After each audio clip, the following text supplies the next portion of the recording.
So now we have this new NVIDIA DGX A100. Maybe you'll get one. I don't know if I'm going to get one. But we'll see. We'll see. Yeah. Sadly, I'm not in charge of procurement, and I am certainly not in charge of procuring one for my own personal use. That we'll see. I'm guessing that my nonprofit's not going to get one. But if you happen to be getting your DGX A100 and you'd like me to run my training on it, I would be more than happy to do some benchmarking for you. Bandwidth for changelog is provided by Fastly. Learn more at fastly.com. We move fast and fix things here at changelog because of Rollbar. Check them out at rollbar.com. And we're hosted on Linode Cloud servers. Head to linode.com/changelog. Linode makes cloud computing simple, affordable, and accessible. Whether you're working on a personal project or managing your enterprise's infrastructure, Linode has the pricing, support, and scale you need to take your ideas to the next level. We trust Linode because they keep it fast and they keep it simple. Check them out at linode.com/changelog.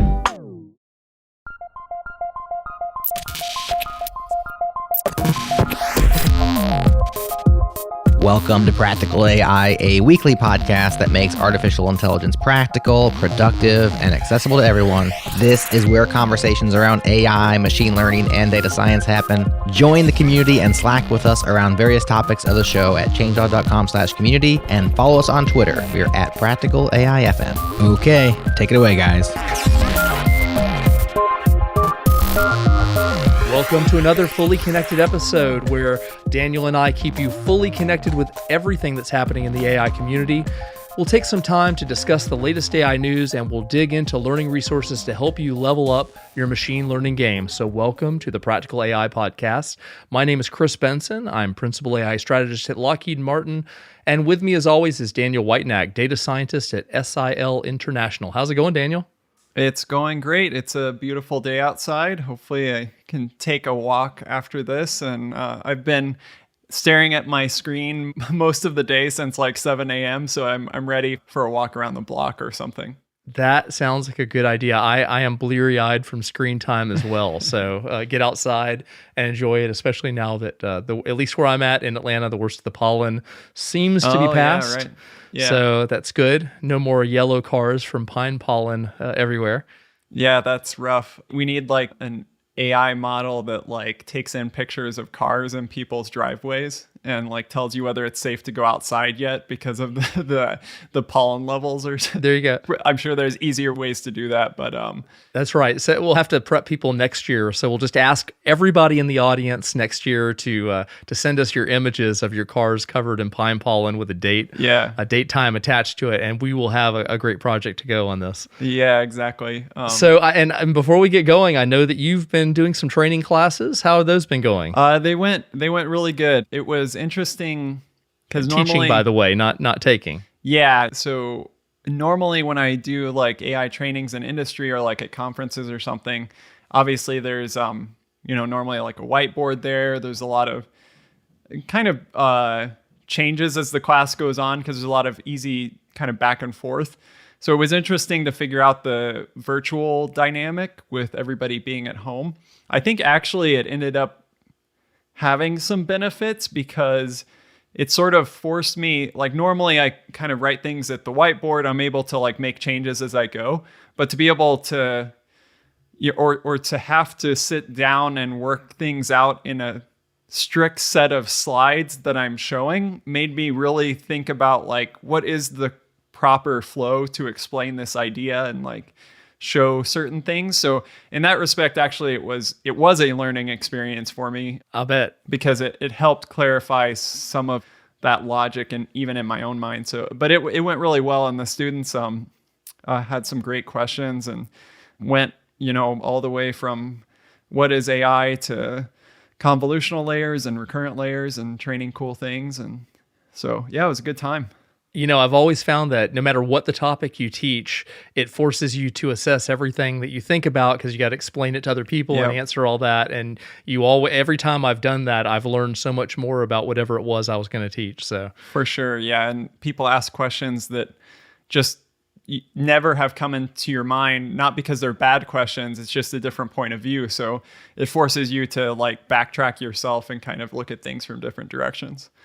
Yeah. Well, that sounds interesting. I guess you probably looked out, you got through your training classes right before NVIDIA this year at their GPU technology conference, GTC, made all their new hardware announcements and the That's things true. that go with that. So, And it's interesting. I actually was spending the evening yesterday with my brother-in-laws who are living with us. So we aren't like social gathering yet, but my brother-in-laws are living with us right now while they're back from college. And so they don't work they're not like in computer science or anything like that, but they are pretty heavy gamers. And they were both like, we started talking about some of this stuff, and they had even seen the keynote from the NVIDIA conference even before I started talking about, even though it was mostly AI related, it was like already a sort of general meme that like the NVIDIA CEO was like presenting all of this cool GPU stuff from his kitchen, which was like, you could see the spatulas in the background and some very interesting like fresco above his oven and such.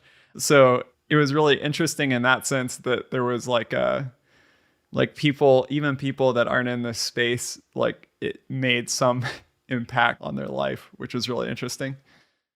That's a great point. It's worth talking about. I mean, we talk about NVIDIA and Google and other major players in this space often because you can't really talk about AI in a lot of cases without talking about the biggest influencers. And in NVIDIA's case, they were this gaming company, and GPUs were originally to promote graphics, and computer gamers were constantly using it. And now we're doing this in the AI space.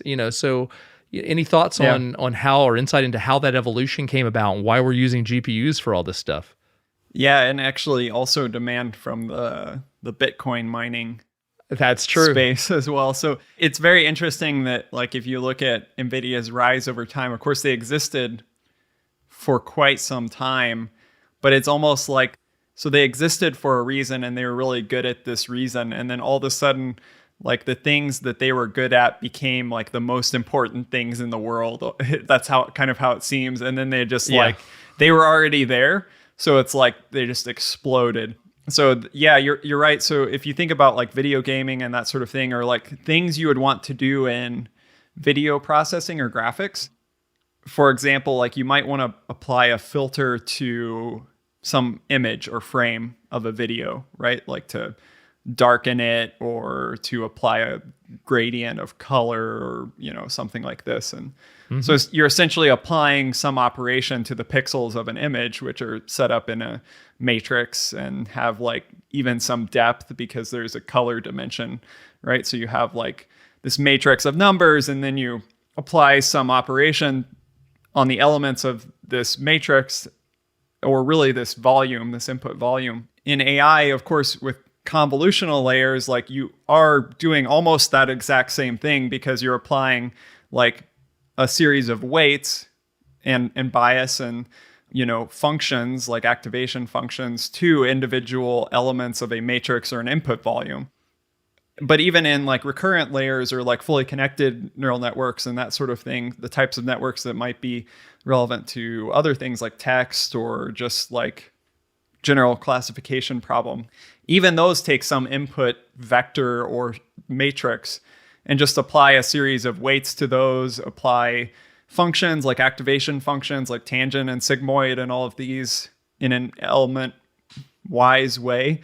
And so you're really doing the sort of matrix operations that graphics cards were always good at. And so it turns out that it's really good to use those sorts of graphics cards for those sorts of operations, which are done specifically in AI training. Of course, we're going to talk maybe about inference today too, but I think it came about because these are the sorts of things that happen iteratively, thousands and thousands and millions of times when you do training for an AI model.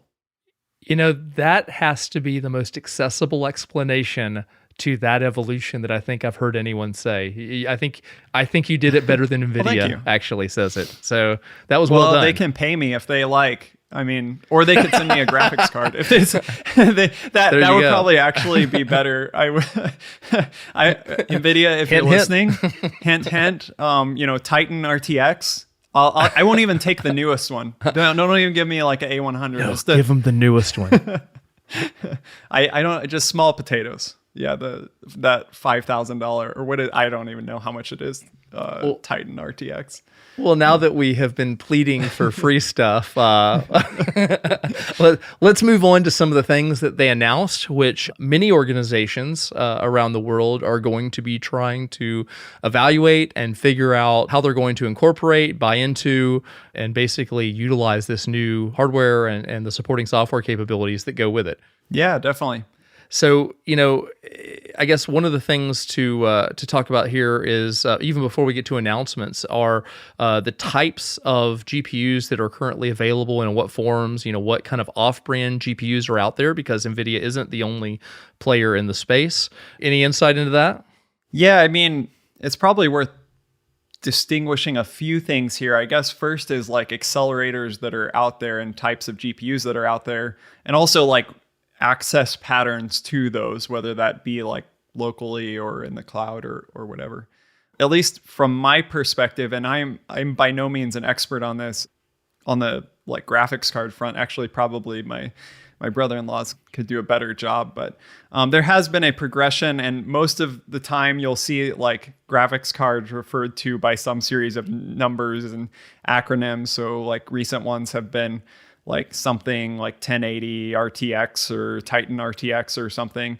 So those are the graphics processing unit that you would like buy, and then you have to plug it into like some computer, right? So some people say like, okay, I'm gonna develop AI models, and so I'm gonna buy a computer, like a tower, a desktop computer, and then I'm gonna buy a graphics GPU, like one of these RTX GPUs or something, and I'm going to put it in like my PCI slot and my motherboard.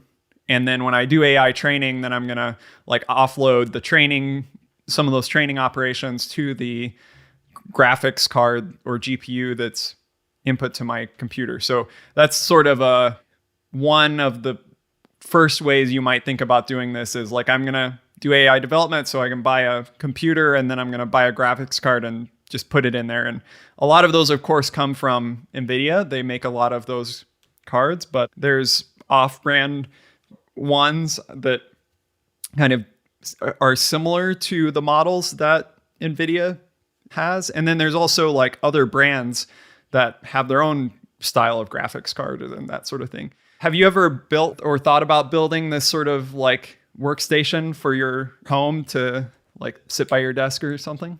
I think I'm way too lazy to do that. At this point, I'd much rather go to a cloud provider if I'm at home and use what they've built. I've noticed that most of the people that had workstations specifically for their AI workflows seem to have moved off those in recent years, either in the cloud or if they're big enough into more of a data center, or at least a workstation level, where they're buying a workstation versus buying individual GPUs. It was one of the things I was thinking as you were just talking about that was we had one of our early episodes, which was episode 15, called Artificial Intelligence at NVIDIA. We had NVIDIA's chief scientist, Bill Dally, on the show, and he absolutely schooled us. Yeah, definitely. In the hardware do you remember that? He really schooled us in the hardware. Much deeper than we'll go on this episode. So definitely take a look at that. Yeah. Yes. If you're wanting, and we asked him to against other architectures, and he went there and described it. So if that aspect of it, not just the NVIDIA architectures, but how they compare to other things, I would encourage listeners to listen to that episode, and he will absolutely school you in the fundamentals there. Yeah, for sure. Because there's not only, so like I described like the graphics card or GPU, which is what a lot of times what people think of when they think of GPU or accelerator in the AI world. They think of one of these GPUs or a series of them. But there's other options too. So there's like the TPU or Tensor Processing Unit from, is it Tensor Processing Unit or TensorFlow Processing? I don't know if they put the brand in there. I think it's Tensor Processing Unit. I believe it is. The TPU from that Google developed, which is another type of accelerator. But there's even other architectures out there other than CPU, GPU, TPU. There's FPGA and other things. And yeah, there's a lot of options out there. And like you said, there's options also. So I kind of described like, okay, if you're developing AI, you could just buy one of these computers to have at your desk. But there's also, just like how other forms of compute have been commoditized via the cloud, there's easy access to cloud resources for GPUs too. And in all the clouds and in even special built GPU like cloud services like Paperspace and others. I know when I was looking around a while back for a project, I don't know if it's still the case, but I was trying to find like, what is the cheapest way to use a GPU in the cloud? And I ended up going with Paperspace. I don't know if it's the cheapest anymore. I do use like Google Colab, as I've mentioned a lot of times on the podcast. And of course, you can have access to a free GPU there. There's trade-offs because it's in a notebook and that sort of thing. But anyway, there's a lot of ways to access them which aren't buying a computer and setting it on your desk. That's true. That's definitely nice. So why don't we dive into some of the announcements that NVIDIA made at GTC? As we're recording this, I think it was about roughly a week ago that they made the announcement, and it'll be another week as it rolls out. But I'll start us off with, they started in, I'm going to probably butcher the pronunciation, the NVIDIA Ampere architecture. Did I get that right? I've read it, but I haven't watched the video to see. Ampere? There you go. How he's pronouncing it. So. I think in reference to like amp in electronics, I think. There you go. I didn't make the connection there. Okay. Yeah. So I don't know. At least that's how I was saying it. So. Yeah, I know that essentially this is what they've used to replace kind of the existing architecture and expand it. They're really focusing on, I think, a more realistic in the sense of kind of, I say cloud, but when I say cloud, I don't necessarily strictly mean cloud providers. I mean, if you were putting together a data center with a whole bunch of GPUs or GPU servers in it, you know, they're really focusing on not only the performance sides, but the usability as I was reading through it. Yeah, and I think that what I was gathering also in talking with some other people about this is, so the generation before this latest one was focused more on the ray tracing elements, which is the RTX in a lot of these cards, which to be honest, I'm not a big expert on ray tracing. Nor am I. That has implications, of course, in graphics and that sort of thing. But it wasn't like a huge advance in terms of like the size and capabilities of the graphics processing unit itself. It was more of this kind of generation of additional ray tracing capabilities. Whereas this next architecture which they're releasing, which they're calling the A100 or the Ampere architecture, which includes this A100 card or GPU, that this is a fairly significant jump in the like size and capabilities of the graphics processing unit itself. I think part of that has to do with, I guess, the way that they've laid out the transistors and all of that on the substrate, that it's much more dense in my understanding. Yeah. Am I recalling it was something like 20 times performance improvement over the V100? Well, yeah, so it's 20 times greater flops, which is like a measure of actually you probably are better versed in the acronyms, but this is like a common way to like measure the performance of like computers like supercomputers and that sort of thing. So 20x greater flops for AI, although they do give some benchmarks, which is pretty nice just for reference. And what I was looking at, they give some benchmarks for training BERT large-scale language models, which we have an episode on BERT as well if you'd like to learn more about that. Yes, we do. We've mentioned it in several, actually. Yeah, it's good that we ended up having that conversation. But the BERT models are these very large language related models, NLP models that have just tons of parameters. And actually, these large language models have even billions of parameters now. I forget how many BERT has. But they give some benchmarks both for the training and inference on speedups on training BERT. Mm-hmm. So on BERT itself, they're saying that above the V100, so the V100, if you go to like Google Cloud or if you go to Paperspace or one of these platforms, at least right now, I think the best GPU that you can get access to is called a V100, which is a Right. previous generation, and it's pretty wicked fast. I mean, I've used this in a couple of projects, and it's quite astoundingly faster than the sort of entry level GPU. Yes. And it's the basis for the DGX line of servers Yeah, as well. I think so. Or yeah. was prior Yeah. to this release. Prior to this, yeah. And they're saying that there's a speed up between 3 and 6 times in the training for the BERT large scale training. And the difference between the 3 to 6x has to do with the precision of the floating point numbers that you're using in the model. So I'm stepping way beyond my bounds into like computer science land where I don't deserve to step. But in the models, obviously you have all these weights and parameters and the matrices that you're transforming in these models, and computers work with numbers, and those numbers have to be represented, right, in some form, in some precision. You can't, like if you're representing pi, you're not going to represent like all digits of pi in pi. You're going to have to cut it off somewhere, right? Yeah.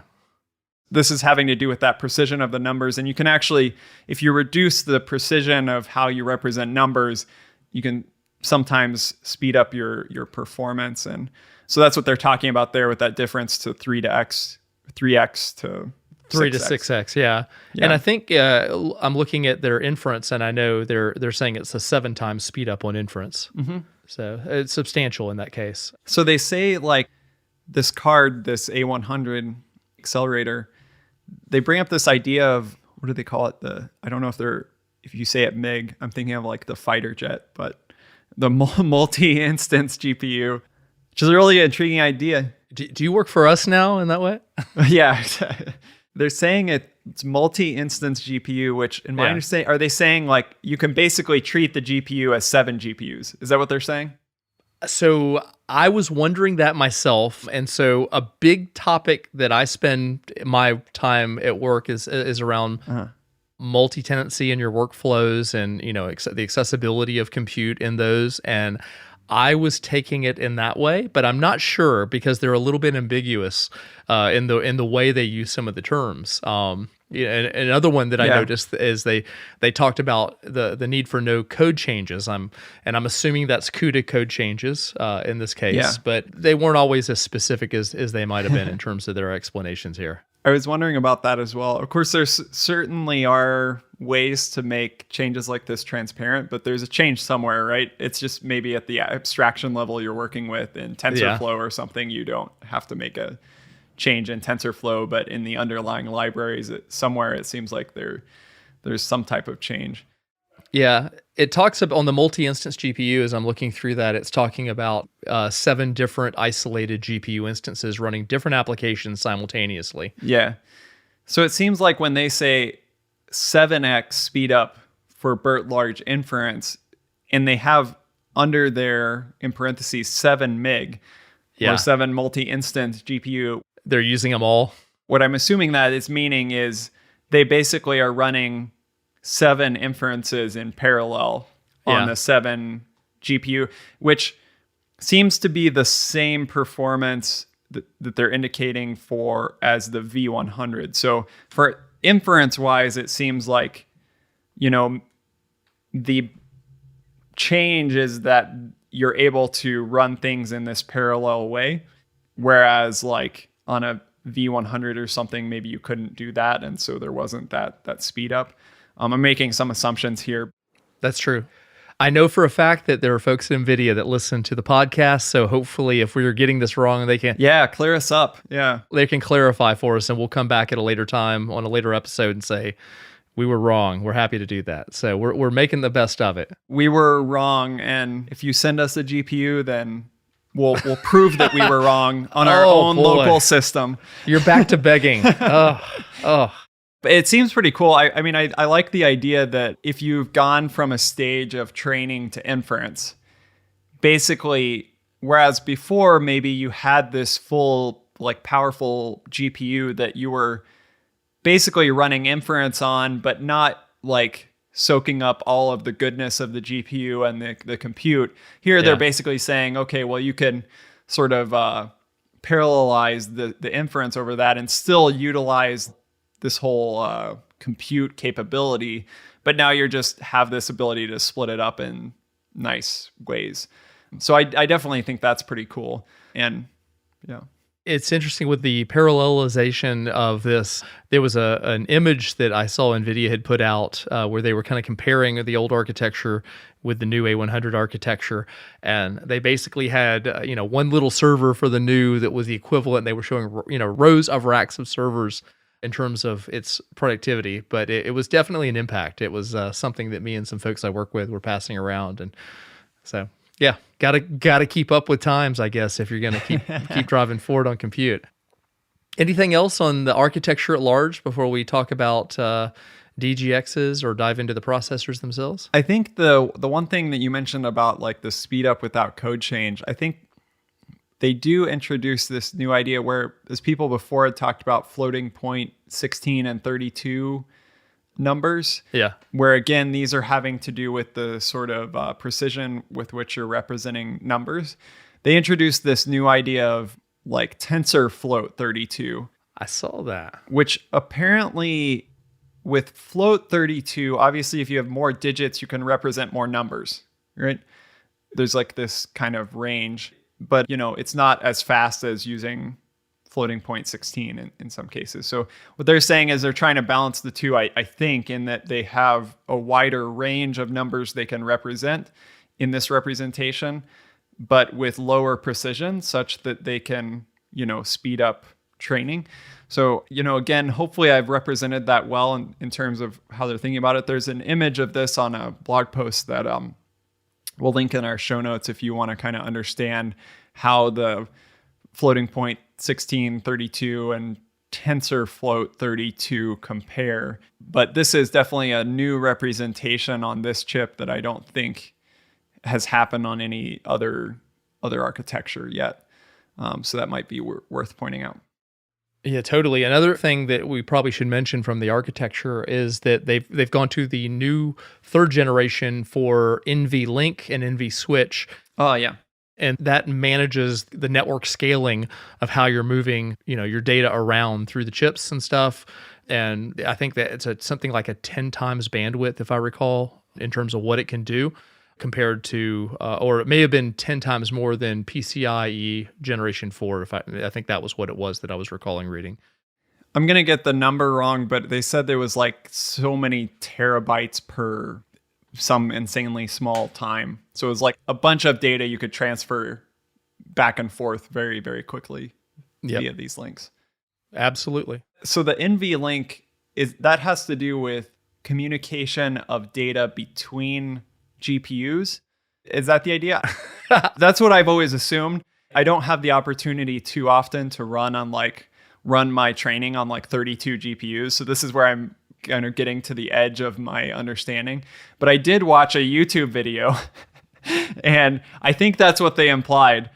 Is that like staying at a Holiday Express? Yeah, I've stayed at a Holiday Inn Express. Exactly. There you go. Yeah. So I've watched the YouTube video. My understanding was like, because people also build these Bitcoin mining rigs, right? And they have all these GPUs on top and they're running all the time. And the way they do that is they basically connect a bunch of them to PCI slots on a motherboard. And to do that, they have these little adapters called risers that like come out of the motherboard. But apparently those are very slow in terms of communication between the GPUs. Yeah. And PCI is slow in that way. And so at least that's what they're implying, that like NVLink and some of these other things from NVIDIA help facilitate that communication of data. And like you're saying, it helps scale out to like, now if you have 32 GPUs in your data center, and you're trying to run some computation across them, you're going to need to have very quick communication for like scientific applications or AI applications that are not just Bitcoin mining, which is just running operations. There's actually communication that's needed. Yeah, if I recall correctly, and it's been a while since I've delved into this, it was back when they originally released the architecture. I believe that NVLink connects GPU to GPU. It gives you that interconnect between the two, and then that essentially that mesh is something that NVSwitch then connects at a higher level, combining the different NV links too. I see. So NV links GPU to GPU and NVSwitch. We'll call that now, but if listeners, if you know we're wrong, let us know and we'll put a note in the show notes or something. That's good to make that connection. Okay. Yeah, and of course these, because they're connectable and scalable in this way, it seems like this is their new way of replacing what they did have in the DGXs, which the DGXs were the sort of boxes that they put in data centers, GPU data centers, to like scale up like a AI supercomputer of some type. Correct. Or a cluster of them. Okay. Which is becoming more and more common. In the earlier days, people would get, like when the original DGX1 came out, and it had 8 GPUs in it, and people would get that, and that in itself, people were calling a supercomputer. And, we talked like that such a long time ago. It's only been a couple of years. But then they moved to DGX2, and then that was 16, and then they've actually scaled back. And in just a moment, let's talk about that.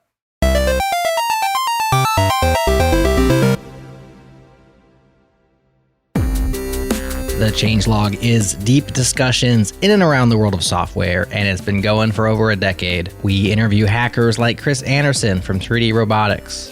At the time, drones were like Predators and Global Hawks and military industrial, and they were classified and super, $10 billion things. And we had just built a drone with Lego pieces around a dining room table programmed by a 9-year-old. And it's like, okay, that should not be possible. When a 9-year-old can do something that is classified, that literally export controlled as munition with Lego, with toy pieces, something important in this world has changed. Leaders like Devin Zugel from GitHub. In the 10 to 15 year range or 20 year range, what I would really like is for, if you have 3 12-year-olds hanging out and one of them's like, I want to be a firefighter. Another one's like, I want to be a lawyer. I want one of them to say, I want to be an open source developer. And innovators like Amel Hussein. I've yet to kind of see applications at scale that don't use multiple languages, that don't have just arcane stories behind why this weirdo thing exists, Like, all right, when you open this file, you're going to have to turn around 3 times and tap your nose once. It's just the most hilarious stories, But applications are living, breathing. They have craft. That's normal. So I want to normalize weirdness because that's just how applications evolve over time. Welcome to the Changelog. Please listen to an episode from our catalog that interests you and subscribe today. We'd love to have you with us.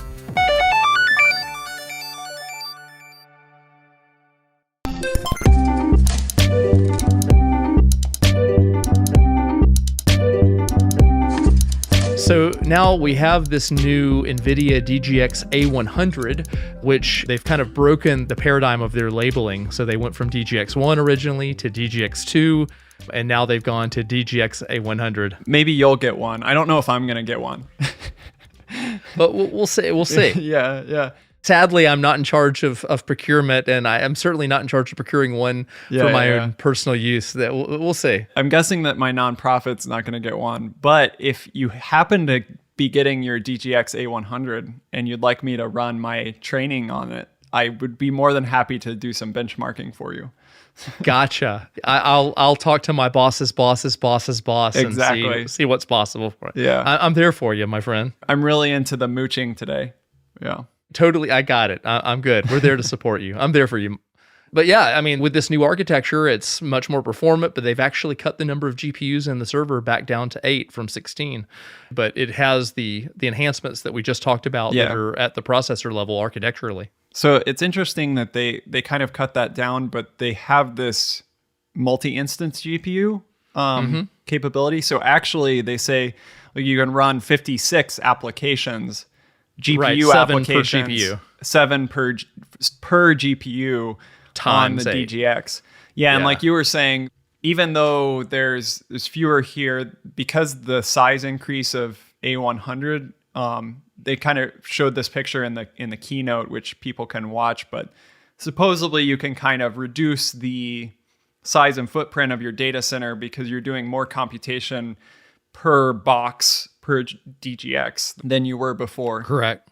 And this is interesting. They were saying like, each box, let's say, I think the price they said was like $1 million, right? So this is not what I'm going to be putting on my desk, but certainly within the range of like compute budgets for some companies.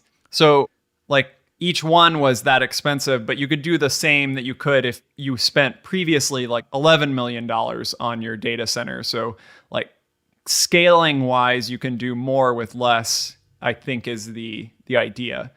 Yeah. When I was originally looking at these announcements as they came out, I think one of the call outs here, and this architecture does start to address that, but I think people in organizations that can afford to get DGX systems, and they do choose to invest in those, they underestimate what it takes to get productive with them.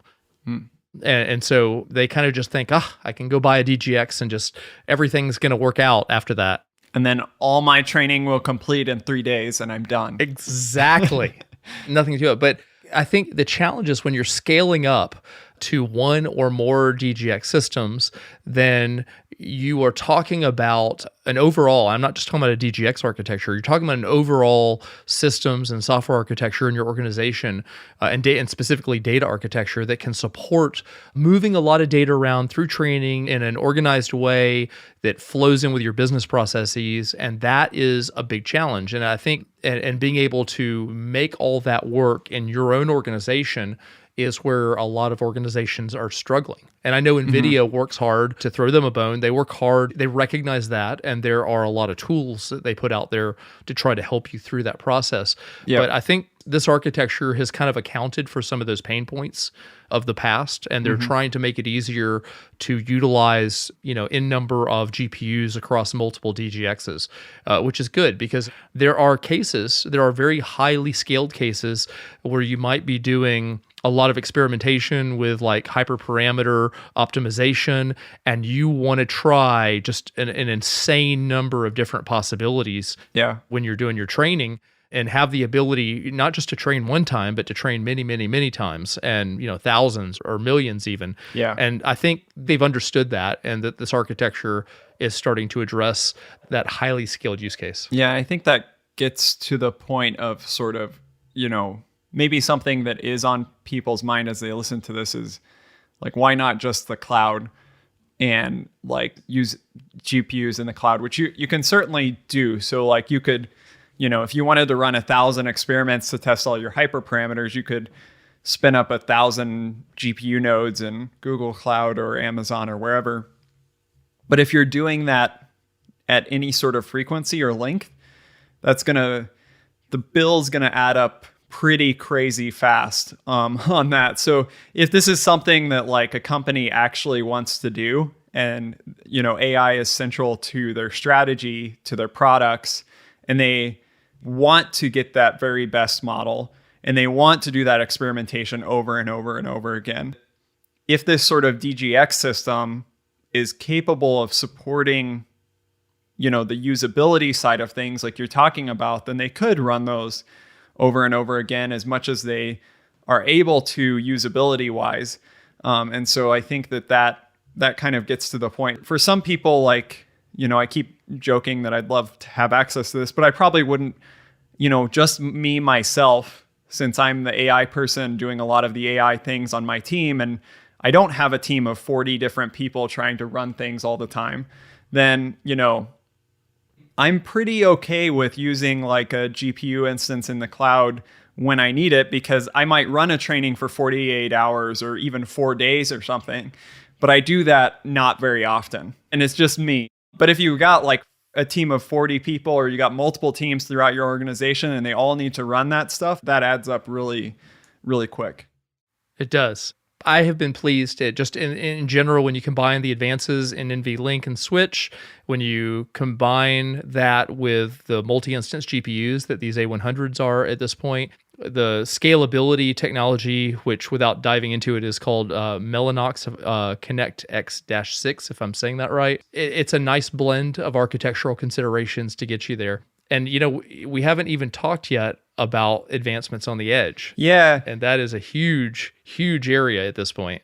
I'm glad you bring that up, because it's probably, even though, I may not get access to the sort of DGX system, I am thinking about various applications at the edge. And in fact, I had a conversation earlier today with another guy who's working on totally different stuff in manufacturing, but they're not a large company, but they do stuff at the edge in the manufacturing setting with low power devices already, think like a Raspberry Pi and that sort of thing. But if you could bring the power of this sort of GPU to right to the edge to a machine where you're doing computer vision to detect anomalies in your manufacturing process or something like that, that's a pretty major advantage. And that brings that sort of capability to those sorts of people that are working on smaller teams and have that specific use case for running AI at the edge. They have the NVIDIA, so along with the A100, they have the EGX A100, which they're releasing, which seems to benefit from some of these things that we talked about with the A100, but they also talk a lot about security. Security and an end-to-end and encryption of AI models, encrypt all the things. And I have some ideas about why, that may be important at the edge. But you have any thoughts on that? Well, we live in a time where, we've had so many episodes where we talk about malicious actors, and they could be anywhere from, state level all the way down to teenagers that are savvy and having some fun. And we're in a world now where you just can't really assume that you can put anything that's not secure out of the edge. And that doesn't have to be in the defense world, where I live. That can be really anywhere, any industry at this point. So they have had, obviously, their previous kind of edge-oriented offerings. And we like to, there's the smaller scaled stuff that we like to play with.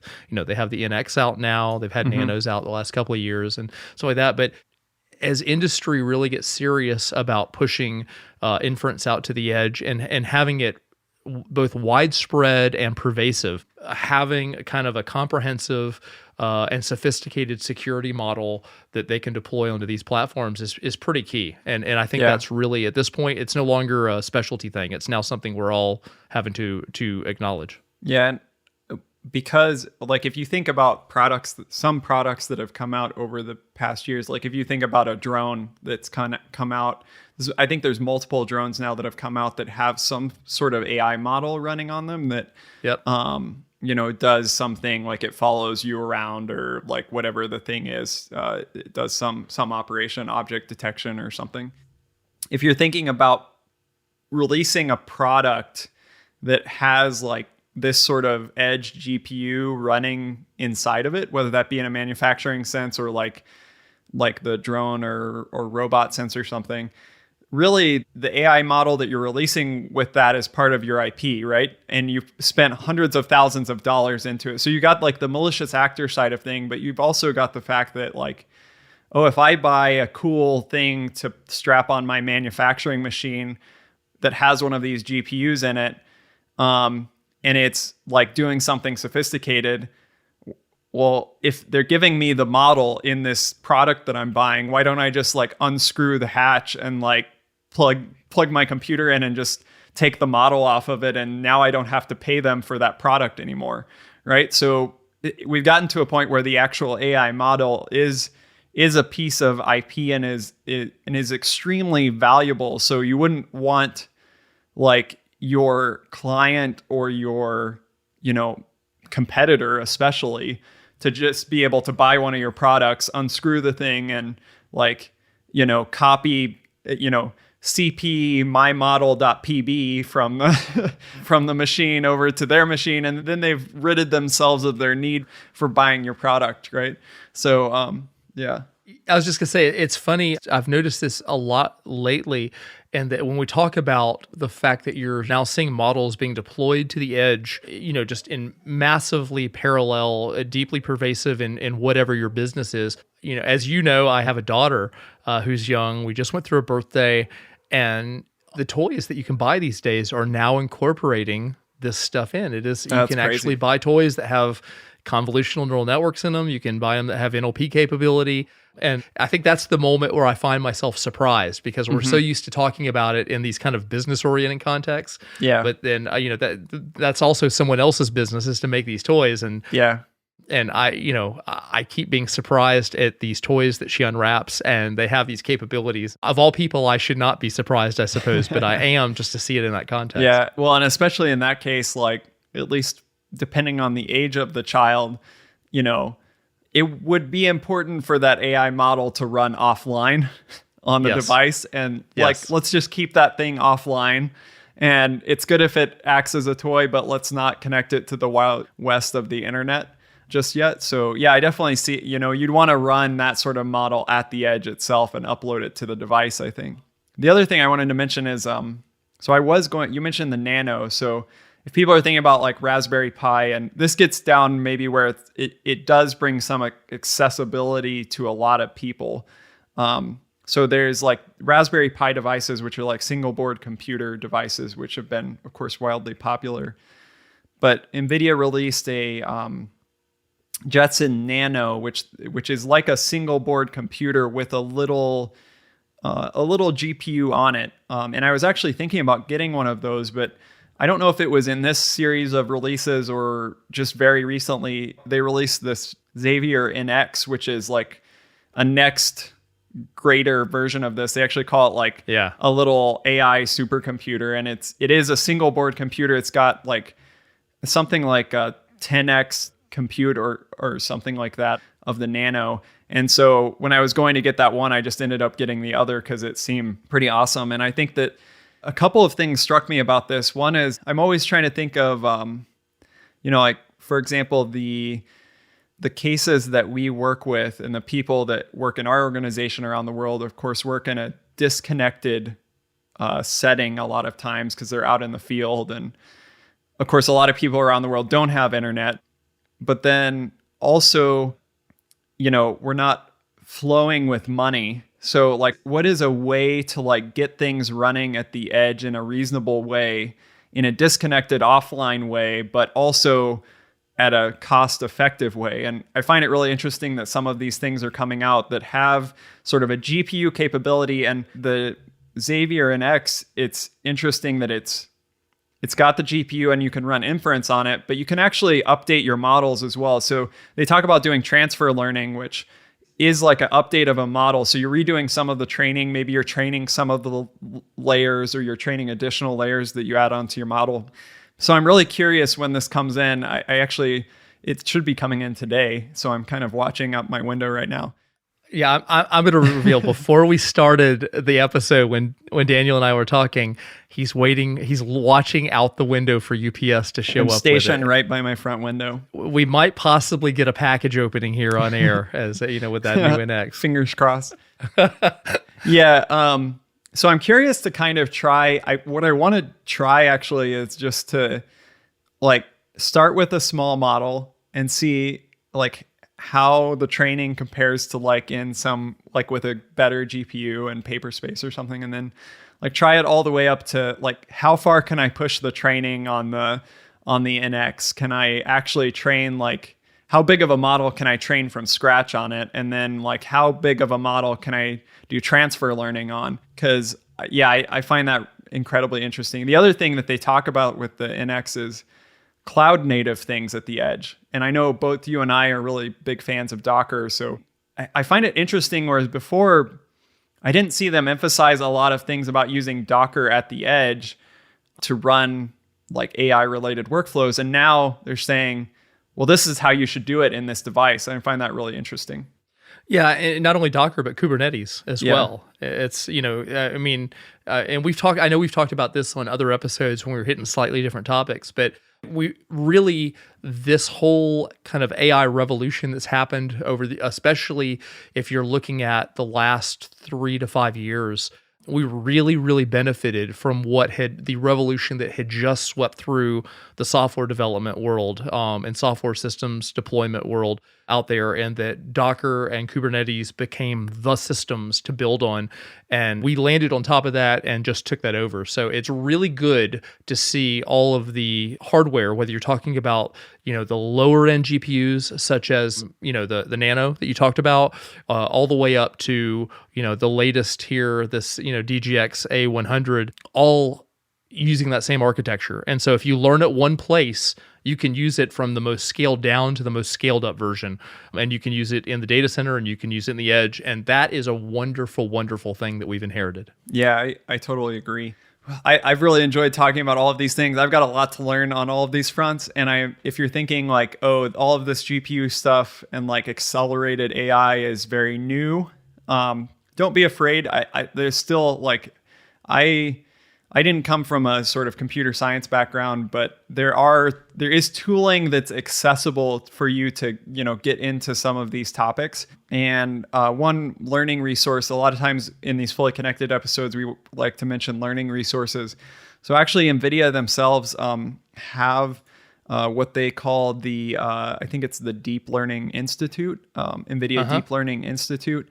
And they have a series of courses that talk about everything from like getting started with AI on the Jetson Nano. That's that little single board guy that we were talking about, all the way to, more advanced topics with high performance computing with containers. They talk about various GPU accelerated frameworks like Rapids and AI in the data center and all sorts of topics. So if you're interested in this sort of accelerated AI topic, you might check that out. We'll definitely link it in the show notes as well. I know I have a lot to learn there myself.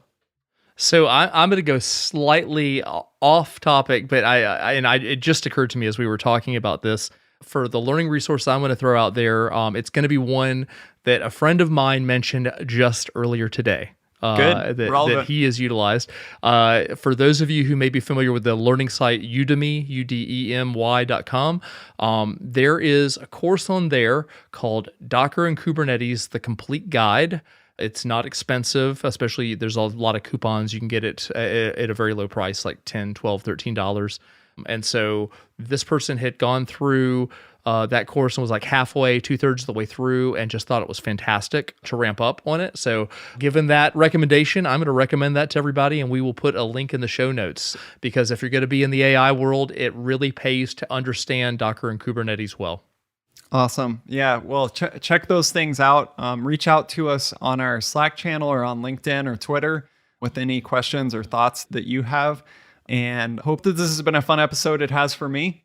It has been. We will see you next week. See you, Chris. See you later. And I apologize to the NVIDIA people who are going, oh my gosh, those guys, they need to know more about it before they talk. We accept feedback, and the show notes and everything is on GitHub, so you can submit a PR. So yeah. Okay. Feedback welcome. See you next time, Daniel. Bye. Thank you for listening to Practical AI. We appreciate your time and your attention. Word of mouth is the #1 way people find new podcasts. If Practical AI has helped you on your AI journey, please do tell a friend. Hey, they'll thank you later. Special thanks to Breakmaster Cylinder for the beats and to our awesome partners for their support. Shout out to Fastly, Linode, and Rollbar. If you and your organization would benefit by speaking directly to the AI community, you should sponsor Practical AI. Podcast advertising is highly effective, and we would love to work with you. Head to changelog.com/sponsor to learn more. That's all for now. We'll talk to you again next week.